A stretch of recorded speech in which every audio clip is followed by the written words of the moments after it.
வணக்கம் உறவுகளே. பாசத்தை ஒருபோதும் காட்டியதில்லை அப்பா என்னும் வியப்பான உணர்வு. பாசத்தை ஒருபோதும் காட்டியதில்லை அப்பா என்னும் வியப்பான உணர்வு. உன் கிழிஞ்ச சட்டையிடம் கேட்டேன், உனக்காக பட்டு வாங்க காஞ்சிபுரம் சென்றேன் என்றது. உன் தேய்ந்த காலனிடம் கேட்டேன், உன் கால் சலங்குகள் எவ்வளவு அழகு என்றது. உன் சைக்கிளிடம் கேட்டேன், நிதானமாக செல், விழுந்துவிடப் போகிறாய் என்றது. நீ உறங்கும் தரையிடம் கேட்டேன், உன் கனவுகள் எல்லாம் உறங்கிடாது விழித்தே இருக்கும் என்றது.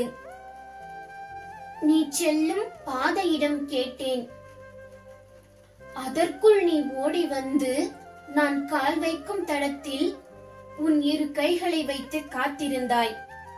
கற்களும் முட்களும் குத்தாமல் இருக்க இங்கே தெரிகிறது உனது பாசம். என்றும் வரிகளுடன் நதியா.